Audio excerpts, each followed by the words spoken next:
नमस्कार मित्रांनो, स्वागत तुमचं. आपण त्रिकोण नावाचं प्रकरण सुरू केलेलं आहे. त्रिकोणाचे वेगवेगळे गुणधर्म आपण बघत आलोत. कालच्या व्हिडिओमध्ये समद्विभुज त्रिकोणाचे प्रमेय, त्याचा व्यत्यास आपण बघितला. 30, 60, 90चं प्रमेय बघत असताना आपण 30 अंशासमोरील बाजू कर्णाच्या निम्मे असते लक्षात ठेवा. काय बघितलं होतं?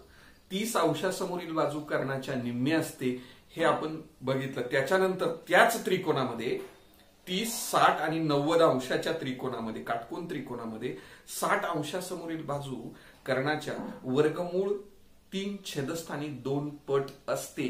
हे आपल्याला ह्या ठिकाणी आता बघायचं आहे. आणि ते प्रमेय बघण्यासाठी कालच्या प्रमेयाचा थोडासा आपल्याला ह्या ठिकाणी आधार घ्यावा लागेल. मित्रांनो, आकृती तीच आहे, आकृतीत बदल केलेला नाही. ओके, आता आपण जाऊया. बघा, जे जे दिलं असेल ते आपण पहिल्यांदा पक्षामध्ये लिहू, नंतर जे सिद्ध करायचं ते साध्यामध्ये लिहू आणि मग खाली सिद्धता आपण व्यवस्थित लिहिणार आहोत. बघा, प्रमेय कसं आहे. जर काटकोन त्रिकोणाचे लघुकोन 30 अंश 60 अंश असतील, नाही का, काटकोन त्रिकोणात जे उरलेले 2 लघुकोन असतील ते 30 आणि 60 अंश असतील, तर पुढे काय सांगितलं, 60 अंशासमोरील बाजू म्हणजे 60च्या समोर, ही 60 अंश या ठिकाणी लक्षात घ्या. या 60च्या समोरची बीसी बाजू, ही बीसी बाजू ही कर्णाच्या किती पट? वर्गमूळ 3 छेदस्थानी 2 पट कर्ण असते. म्हणजेच काय बघा, मग हे जे लिहिलं ना, आता 60च्या समोरची बीसी बाजू बरोबर हे 3 छेदस्थानी 2 गुणिले कर्ण, कर्णाच्या एवढ्या पट असते. हे आपल्याला सिद्ध करायचं. मग आपल्याला दिलेलं काय? त्रिकोण, काटकोन त्रिकोण आहे. काटकोन त्रिकोणामध्ये एक कोण 90चा, एक 30चा आणि एक 60चा. ओके, तेच लिहिलं आपण. मग काटकोन त्रिकोण एबीसी मध्ये बी कोण 90 अंश आहे, काटकोन आहे. तुमचा सी कोण या ठिकाणी 30 अंशाचा आहे.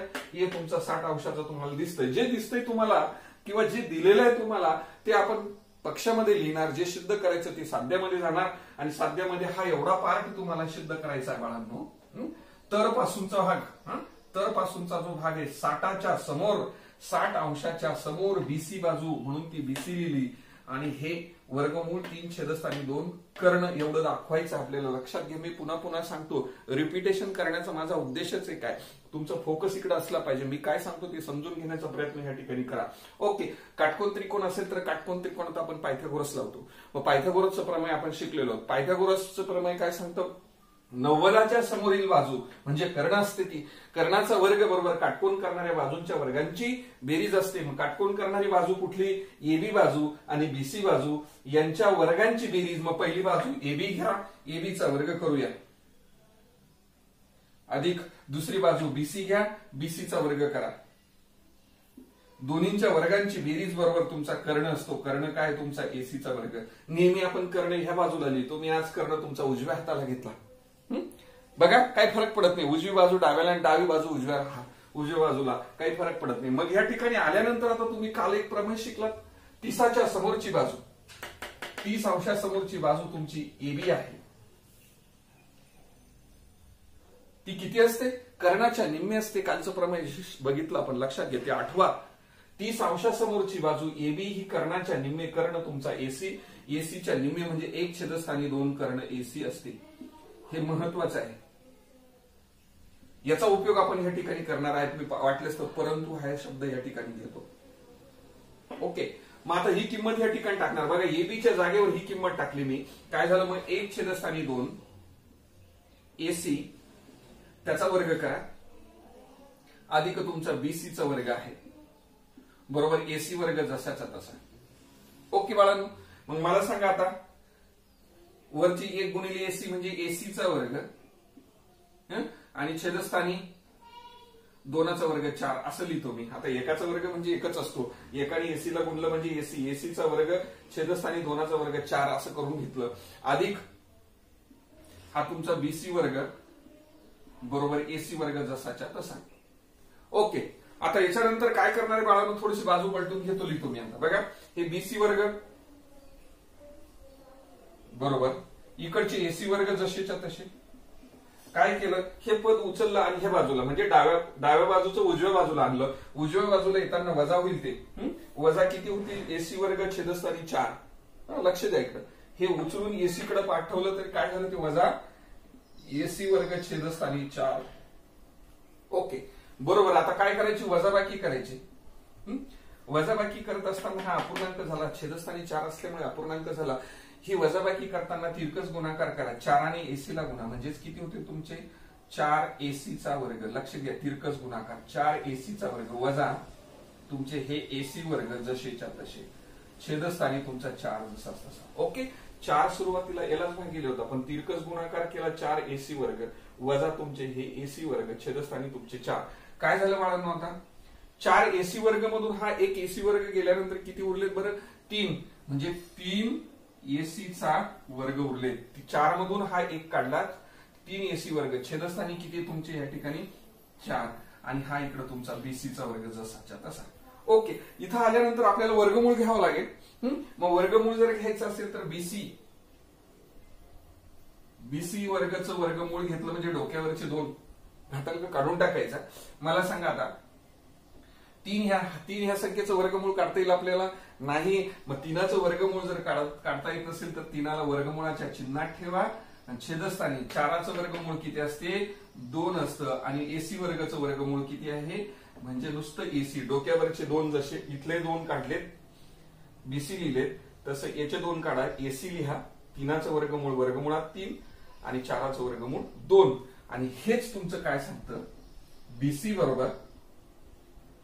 बरोबर वर्गमुळात 3 छेदस्थानी 2 जसंच तसं गुणिले एसी. एसी काय आहे तुमचा, एसी इथं लिहिलेला आहे कर्ण, गुणिले काय आहे तुमचा कर्ण. आणि बघा बाळांनो, आपली काय सांगत होतो आपण, बीसी बरोबर वर्गमुळात 3 छेदस्थानी 2 गुणिले तुमचा कर्ण, नाही का, म्हणजेच 60 अंशासमोरची बीसी काय आहे तुमची 60 अंशासमोरची, या 60च्या समोरची बीसी बाजू ही कर्णाच्या किती पट, वर्गमूळ 3 छेदस्थानी 2 पट. आपण हे ठिकाणी सिद्ध केलं. लक्षात ठेवा, कधीच विसरायचं नाही. 30 अंशासमोरील बाजू कर्णाच्या निम्मे म्हणायचं, 60 अंशासमोरील बाजू कर्णाच्या वर्गमूळ 3 छेदस्थानी 2 पट असं म्हणायचं. बस एवढे 2 प्रमेय लक्षात ठेवा. पुढचं प्रमेय लगेच आपण बघणार आहोत. लिहून घ्या व्यवस्थित, कृती आहे ही व्यवस्थित.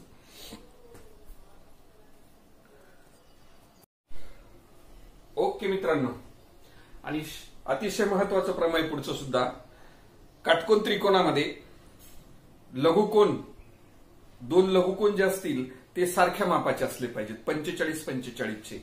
मग आपलं प्रमेयच असे बघा, 45-45 90, म्हणजे एक कंत काटकोन आहेच तुमचा, पण उरलेले हे जे 2 कोन असतील हे 45-45 अंशाचे. बघा, मग जर एका त्रिकोणामध्ये 2 कोन जर सारखे असतील तर त्या 2 कोनांच्या समोरच्या बाजू सुद्धा सारख्या असतात, त्या प्रमेयाला समद्विभुज त्रिकोण असं म्हणतात. आपण बघितलं मागच्या व्हिडिओमध्ये. काय पहा, कुठल्याही त्रिकोणामध्ये असू द्या 2 कोन जर सारख्या मापाचे असतील तर 100% त्या एकरूप कोणासमोरच्या बाजू सुद्धा एकरूप असतात. मग या ठिकाणी हा एबीसी हा काटकोन त्रिकोण दिसतो. एबीसी काटकोन त्रिकोणात हा तुमचा बी 90 अंशाचा. आता उरलेत 2 लघुकोन ते लघुकोन हा ए आणि सी हे किती अंशाचे 45-45 दोन्ही सारखेत. मग हे दोन्ही कोन जर एकरूप आहेत तर ह्या कोणासमोरची एबी बाजू आणि ह्या कोणासमोरची बीसी बाजू, ह्या दोन्ही बाजू एकरूप आहेत. याला समद्विभुज काटकोन त्रिकोण असं म्हणतात. 2 बाजू समान असलेल्या, 2 बाजू सारख्या असलेला समद्विभुज काटकोन त्रिकोण असं म्हणतात. लक्षात ठेवा. मग ह्या त्रिकोणामध्ये काय सांगितलेलं, ह्या त्रिकोणामध्ये 45 अंशासमोरची बीसी बाजू आणि ह्या 45 अंशासमोरची एबी बाजू, 2 बाजू समान असल्यामुळे ह्या बाजू ह्या कर्णाच्या किती पट असतात माहितीये का, कर्णाच्या 1 छेदस्थानी वर्गमूळ 2 पट असतात. आणि तेच वाक्य बघा या ठिकाणी, काटकोन त्रिकोणाचे कोन जर असे 45-45 90 असतील तर काटकोन करणारी प्रत्येक बाजू म्हणजे एबी आणि बीसी, 45 अंशासमोरची बाजू म्हणायच्या ऐवजी आपण आता शब्द काय वापरणार, काटकोन करणारी प्रत्येक बाजू ही कर्णाच्या किती पट असते, बरोबर 1 छेदस्थानी 2 कर्ण असते. लक्षात ठेवा, कर्णाच्या 1 छेदस्थानी वर्गमुळात 2 पट असते. कर्णाच्या 1 छेदस्थानी वर्गमुळात 2 पट असते, हे सिद्ध करायचं आहे. हे समजल्यानंतर आता बघा आपण त्रिकोणाकडे जाणार. त्रिकोण एबीसी मध्ये बी 90 अंशाचा, हे 45-45 तुम्हाला सांगून झालं. मग एबी आणि बीसी समान आहेत कारण तो समद्विभुज काटकोन त्रिकोण आहे, हे बी तुम्हाला सांगून झालेलं आहे. चला आता पायथागोरसचं प्रमेय सांगायचं बाळांनो. काटकोन त्रिकोण जर असेल तर काटकोनाच्या समोरचा कर्ण असतो एसी, एसीचा वर्ग आहे की नाही. एसीचा वर्ग बरोबर एबीचा वर्ग अधिक बीसीचा वर्ग, एबीचा वर्ग अधिक बीसीचा वर्ग तुमच्या डाव्या बाजूला लिहिला. राहिला आता कर्णाचा वर्ग एसीचा वर्ग, तो कोणत्या बाजूला आहे, उजव्या बाजूला. म्हणजे या चौकटीत काय घ्यावं लागेल तुम्हाला, एसीचा वर्ग. मग मी या ठिकाणी लिहितो एसीचा वर्ग. लक्षात घ्या, कर्णाचा वर्ग बरोबर काटकोन करणाऱ्या बाजूंच्या वर्गांची बेरीज. ओके. त्याच्यानंतर आता मग काय केलं, हा एबी वर्ग जसाच्या तसा बीसीच्या जागेवर इथं काय टाकायचं, बीसी बरोबर एबी, कारण ऑलरेडी दिलेलं इथं बीसी बरोबर एबी. मग ह्या बीसीच्या जागेवर मी हा एबी टाकणार, एबीचा वर्ग. एबीचा वर्ग अधिक एबीचा वर्ग म्हणजे 2 एबीचा वर्ग, डबल झाले ना दोनदा. हा एसी वर्ग तुमचा जसाच्या तसा खालच्या चौकटीत. ओके. नंतर हा 2 इकडे येणार, इथं एबी वर्ग शिल्लक आहे. मग या बॉक्समध्ये इकडे हा 2 जो आहे इकडे आला, याला छेदस्थानी होतील. मग याला आपण असं लिहू शकतो 1 छेदस्थानी 2, हा 1 छेदस्थानी 2 आणि हा एसीचा वर्ग सुद्धा आपल्याला या ठिकाणी लिहावा लागेल. येतंय लक्षात तुमच्या, 2 छेदस्थानी गेला म्हणून 1 छेदस्थानी 2 झाला. वर्गमूळ घेतलं बाळांनो, डोक्यावरचे 2 गेले म्हणून एबी बरोबर 1चं वर्गमूळ 1, 2चं वर्गमूळ निघत नाही, वर्गमुळाच्या चिन्ह ठेवलं म्हणजे 1 छेदस्थानी वर्गमुळात 2 आणि एसी वर्गाच्या डोक्यावरचे 2 काढून टाकले म्हणजे एसी. इथं वर्गमूळ काढल्यानंतर अशा पद्धतीने हेच तर आपल्याला सिद्ध करायचं होतं. काय करायचं होतं, हेच 1 छेदस्थानी वर्गमूळ 2 गुणिले एसी. एसी म्हणजे तुमचा काय आहे, हा कर्ण, कर्ण एसी आहे, तो एसी आपण ह्या ठिकाणी टाकला. आणि या गुणधर्माला काय म्हणतात, 45-45-90चं प्रमेय असं म्हणतात. बघा किती इंटरेस्टिंग होतं. 45-45-90च्या काटकोन त्रिकोणामध्ये काटकोन करणारी प्रत्येक बाजू ही कर्णाच्या 1 छेदस्थानी वर्गमुळात 2 पट असते. लक्षात ठेवा. जसं मागच्या प्रमेयामध्ये आपण 30-60-90च्या प्रमेयात काय सांगत होतो, 30 अंशासमोरील बाजू कर्णाच्या निम्मी असते, 60 अंशासमोरील बाजू कर्णाच्या वर्गमूळ 3 छेदस्थानी 2 पट असते. आणि 45-45च्या याच्यात मी असं सांगतो, 45 अंशासमोरच्या 2 बाजू आहेत आणि त्या 2 बाजू काटकोन करणाऱ्या बाजू असतात. ह्या काटकोन करणाऱ्या प्रत्येक बाजूची लांबी ही कर्णाच्या किती पट, 1 छेदस्थानी वर्गमूळ 2 पट असते. अतिशय महत्वाचे प्रमेय आहेत. अगदी तुमच्या लक्षात आले असतील. व्यवस्थित लिहून घ्या आणि लगेच पुढच्या भागाला आपण सुरुवात करूया.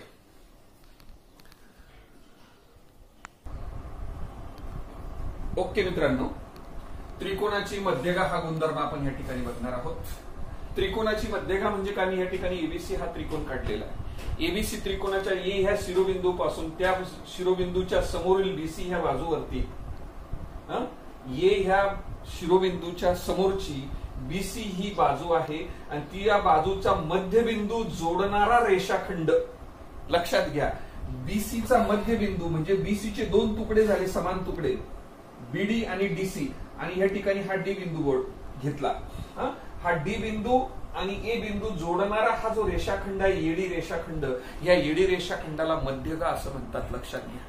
काय इतकी सुंदर व्याख्यानं दिलेली पहा तुम्ही.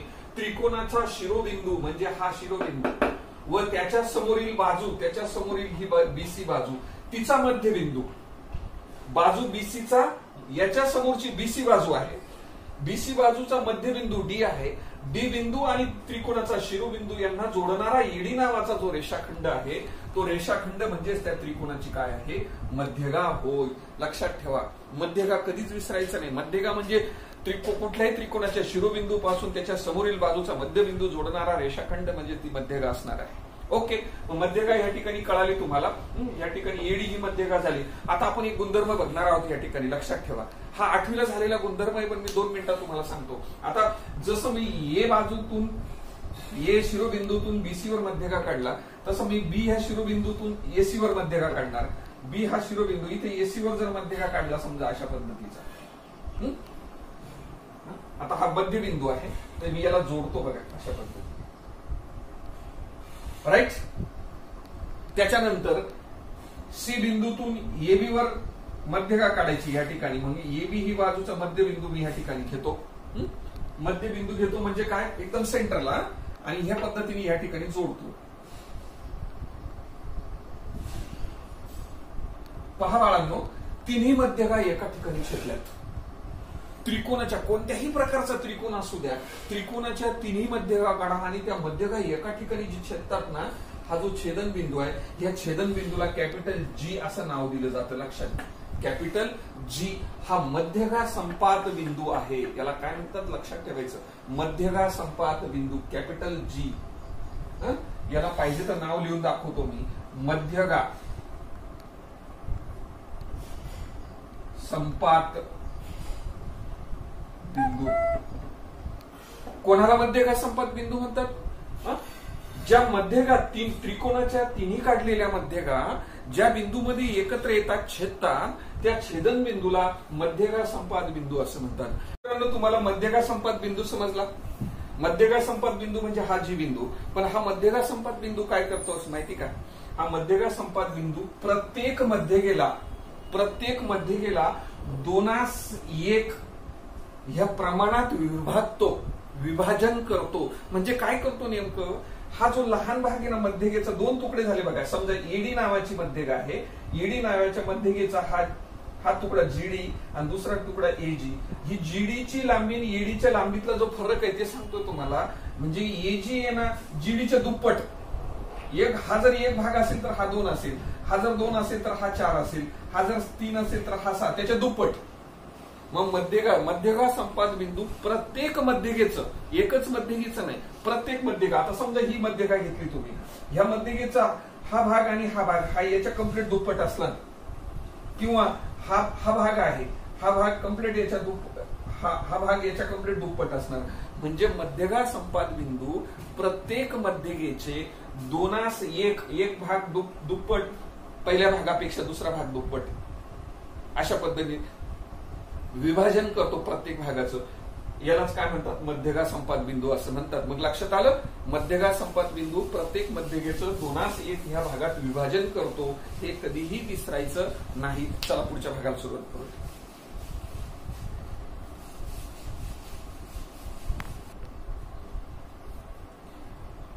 ओके मित्रांनो, काटकोन त्रिकोणाच्या कर्णाच्या मध्यगेचा गुणधर्म आपण या ठिकाणी बघणार आहोत. कर्णाचा मध्यगेचा गुणधर्म काय सांगतो बघा. या ठिकाणी काटकोन आहे,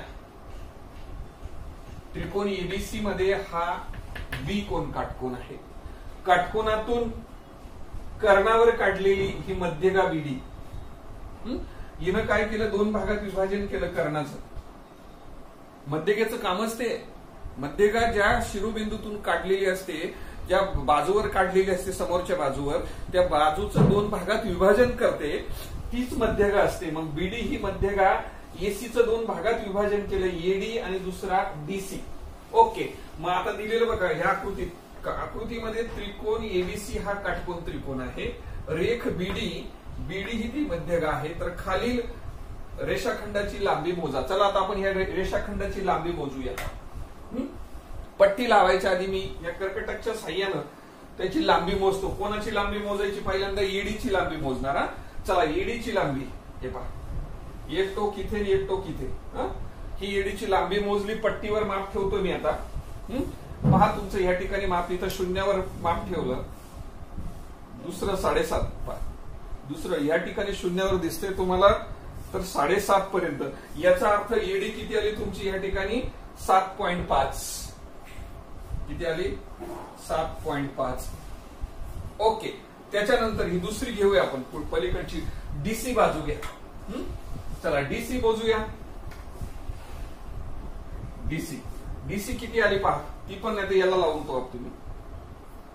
ही सुद्धा 7.5च आहे. डीसी सुद्धा किती आली तुमची, 7.5. चला आता बीडी बघूया. त्याच्यावरती पुन्हा हे कर्कटक मी या ठिकाणी ठेवतो. बीडीची लांबी किती असेल ती मोजूया. हे पहा, हे सुद्धा किती आहे तुमचं, 7.5च. इथे सुद्धा आता हे माप ठेवलं मी, याचं मोजून दाखवतोय तुम्हाला. हे सुद्धा तुमचं 7.5 आलं. म्हणजे काय आलं, इथे सुद्धा 7.5 आलं.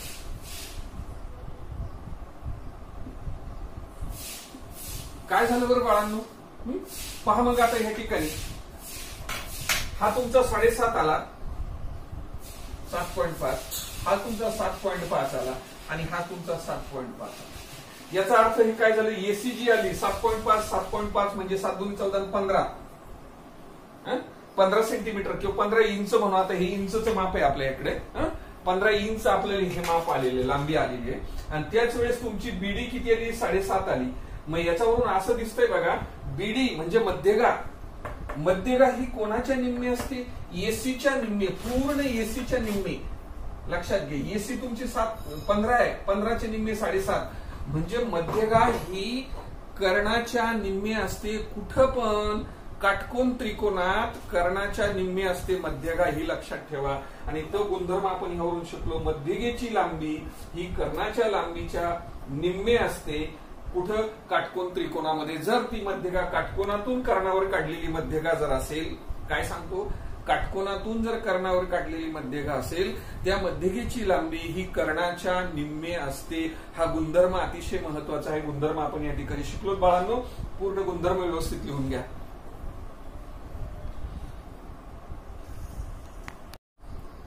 ओके, बघा प्रश्न पहिला, सराव संच 3.3 मधला पहिला प्रश्न आहे. आकृतीमध्ये दाखवलेली माहिती पहा. एक्स आणि वाय यांच्या किमती काढा, तसेच कोण एबीडी व कोण एसीडी ची मापे काढायला सांगितली. ओके, ह्या ठिकाणी दोन त्रिकोण आहेत. पहिला त्रिकोण बघा, या ठिकाणी एबीसी त्रिकोण आणि खालचा त्रिकोण डीबीसी त्रिकोण. आता एबीसी त्रिकोण पाहिल्यानंतर तुमच्या लक्षात येईल बाळांनो, ह्या ठिकाणी केलेली खूण, ही खूण आणि ही खूण, दोन्ही खुणा समान आहेत. याचा अर्थ काय झाला? त्रिकोणाची एबी बाजू आणि एसी बाजू सारखी आहे, म्हणजे समान आहेत. मग जर दोन बाजू समान असतील तर तो त्रिकोण कोणता असतो? समद्विभुज त्रिकोण. करेक्ट. मग जर समद्विभुज त्रिकोण असेल तर त्या एकरूप बाजूंसमोरील कोण सुद्धा एकरूप असतात. हे प्रमेय आपण मागच्या व्हिडिओमध्ये बघितलेलं आहे. मग एबीच्या समोरचा कोण 50 आहे आणि एसीच्या समोरचा कोण एक्स आहे. हे दोन्ही कोण एकरूप होतात. याचा अर्थ एक्स बरोबर किती यायला पाहिजे? 50 यायला पाहिजे. अगदी तसंच खालच्या बाबतीत सुद्धा तसंच. ही बीडीची खूण बघा इथे आणि सीडीची खूण केलेली इथे, म्हणजे ही बीडी बाजू आणि सीडी बाजू ह्या दोन बाजू सुद्धा एकरूप आहेत. म्हणून खालचा त्रिकोण सुद्धा समद्विभुज त्रिकोण आहे. मग एकरूप बाजू समोरील कोण सुद्धा एकरूप असतात. मग ह्या बाजू समोरचा हा वाय कोण आणि ह्या बाजू समोरचा एक्स कोण, दोन्ही कोण एकरूप. याचा अर्थ वाय ची किंमत किती आली तुमची? 60. ओके, अतिशय सोपं असं प्रमेय आहे. अगदी तेच मी ह्या ठिकाणी खाली लिहून ठेवलं. आधी बघा, त्रिकोण एबीसी मध्ये, एबीसी ह्या त्रिकोणामध्ये कोण ए बी सी म्हणजे हा इथं असलेला कोण तुमचा एक्स आहे. नंतर हा कोण वाचायचा मला 3 अक्षरी वाचन करायचं सीचं, तर ए सी बी असं वाचणार आणि ते किती आहे तुमचं? 50 आहे. ओके, पण काय झालं या त्रिकोणात एबी बाजू आणि एसी बाजू सारखी आहे, एकरूप आहे. ते दिलेल्या उदाहरणात म्हणजेच आकृतीत दिलं म्हणून मी पक्ष शब्द वापरला. मग जर त्रिकोणाच्या दोन बाजू समान तर त्रिकोण एबीसी काय असलं पाहिजे बाळांनो? समद्विभुज. मग हा एबीसी त्रिकोण, हा वरचा त्रिकोण समद्विभुज त्रिकोण आहे. मग समद्विभुज त्रिकोणाच्या एकरूप कोणासमोरील बाजू कशा असतात? एकरूप. म्हणून कोण एबीसी, ए बी सी हा कोण एकरूप कोणता? ए सी बी हा कोण. बघा हे लिहिलं. मग एबीसीचं माप या ठिकाणी एक्स आहे ते घेतलं आणि याचं एसीबीचं माप 50 आहे ते लिहिलं. याचा अर्थ एक्स किती आला तुमचा? 50 अंश. तसेच डीबीसी त्रिकोण घेणार खाली, डीबीसी याच्या ह्या दोन्ही बाजू सारख्या, बीडी आणि सीडी. म्हणून हा सुद्धा कोणत्या प्रकारचा झाला? समद्विभुज त्रिकोण झाला. मग समद्विभुज त्रिकोणात हा कोण आणि हा कोण सेम. मग कोण सी वाचायचा झाला तर कसं वाचणार? कोण डीबीसी वाचा पहिल्यांदा वाटलं तर डी बी सी म्हणजे हा वाचला. एकरूप कोण कोणता? हा डी सी बी, इकडे डीसीबी. मग याचं माप किती यायला पाहिजे? वाय बरोबर किती आलं तुमचं? 60 आलं. अशा पद्धतीने एक्स आणि वायच्या किमती झाल्यात. आता तुम्हाला एबीडी ह्या कोणाचं माप काढायचं बाळांनो. बघा मग कोण एबीडी, एबीडी कोण? चला आता कुठे एबीडी? ए बी डी हा पूर्ण कोण नाही का? हा पूर्ण कोण जर मोजायचा असेल तर तुम्हाला एक्स अधिक किती तुमचे हे 60, एक्स अधिक 60 बरोबर. एक्स किती काढला आता तुम्ही? 50. 50 अधिक 60 बरोबर किती झाले तुमचे? इथं खाली लिहितो वाटल्यास तर बरोबर किती झाले? 110 अंश. हा तुमचा कोणता आला? ए बी डी किती आला? 110 अंश. अगदी तसंच एसीबी काढूया. हा एसीबी पूर्ण घ्यायचा तुम्हाला आणि म्हणून खालच्या ओळी कोण ए सी बी. पहा आता ए सी डी म्हणायचं, डी सॉरी बी नाही, या ठिकाणी डी आहे, वरचं तुमचं 50 अधिक तुमचा हा वाय बरोबर 50 अधिक वाय किती काढला या ठिकाणी 60, 50 अधिक 60 बरोबर हा सुद्धा किती आला तुमचा 110. अशा पद्धतीने हे अधिकचं चिन्ह आहे या ठिकाणी. अशा पद्धतीने एबीडी कोणाचं माप या ठिकाणी आलं 110 आणि एसीडी कोणाचं माप सुद्धा 110 काढलं आपण. अतिशय सोपं उदाहरण होतं. ह्याच सराव संचातले उर्वरित 3 उदाहरणं आपण उद्याच्या व्हिडिओमध्ये घेणार आहोत. तुम्हाला जर व्हिडिओ आवडला असेल तर त्याला लाईक करा आणि चॅनलला सबस्क्राईब करायला विसरू नका.